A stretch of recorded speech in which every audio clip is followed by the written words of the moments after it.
You know. So ano naman to? JNT na naman. From TikTok. Mama Balls. I love Mama Balls. Ito ay door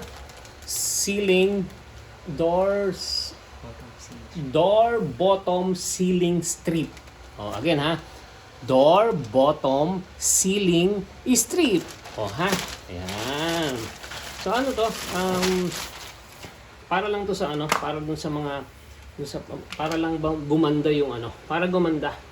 Ngayon kung may mga butas-butas na katulad itong sa akin, medyo pangit na. Tapos nauulanan, tapos halimbawa naliliparan ng alikabok from the outside. So mas maganda to. Ngayon kung may mga malalaking butas kunwari dito, tapos napapasukan ng mga ipis, ng mga daga, etc. Mas maganda ito. Pero ang kagandahan talaga nito is yung dikit na dikit sa ilalim. So ito, simple lang naman ang paglagay nito. Ayan, rubber to. Yung iba kasi meron itong foam, pangit yun. Pangit yung foam, maganda to kasi lapat na lapat. Saka ano to, iba-ibang klase to. May brown, may black, may green. Siyempre, depende sa pinto mo. So since ang pinto ko ay puti, na luma na, so ito pinili ko puti. So ito ha, sasaksak lang dito sa kabilang side. Yan na, pakita ko na. Saksak lang yan sa kabilang side dito. Iyon ang problema. Parang hindi magkasya. Naku po. Nako. Yun lang. Kasi kung ito ay masyado ng masyado ng sikip, sobrang saktong-sakto sa tiles, hindi ko mapapasok to kung ganun. Kasi hindi siya pumasok. So advisable lang pala ito dun sa medyo yung pinto is nakalutang ng konti, yung nakakapasok yung mga daga. Since yung sa akin ay wala talaga, saktong-sakto Gusto ko lang kasi siyang lagyan para matakpan to. Kung napapansin niyo to, nagbabakbak na yung pintura. Siyempre pag may nakalagay ng ganito dito, so maganda ng itsura, di ba? Kaya lang since na saktong-sakto siya sa sa tiles, parang hindi ko malalagay ito Parang sayang Naku, papagalitan na naman ako ng dragon.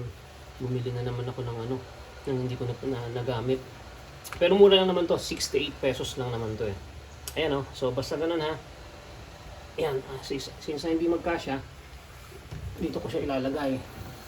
So ganun lang ang ibig sabihin nun, ang principle nun Pakita ko sa inyo, kapag kunwari nasa ilalim na Kunwari ilalim to ng pinto kunwari ilalim yan ng pinto. So yan lang. Kunwari ilalim ng pinto yan Ayan. O diba, mas maganda. Panlaban na rin sa mga ulan, sa mga bulok, ganun. O yan. Kaya lang, hindi ko siya mailagay doon sa ilalim kasi nga, saktong-sakto pala. So, siguro mag-alala muna ako ng daga, tapos putputin ko to para magkaroon ng butas o kaya butasan ko to. Kaya wasakin ko tong ilalim para lang may pasok ko to. Pwede, punta ako maghanap ako ng karpentero, pasisira ko to. Gagastos ako ng karpentero, 600 a day So, para lang makuha ko yung goal ko na masira ko to para magamit ko tong 68 pesos. Okay? So, yun Ano lang yan sundan niyo yung mga payo ko So, ito maayos mga pinto, pasisira ko siya para lang magamit ko tong 68 pesos. So, gagastos ako ng mga 600 a day sa karpentero. Pangitin ko to, bubutasin ko to. In short, sisirain ko para lang magamit ko tong 68 pesos. Okay? So, yan po Yan po mga advice coming from Don Ariston Donna Bigte is coming to town. Pantay ang paa. Donna Bigte. Bye for now, mga tayo. Bye.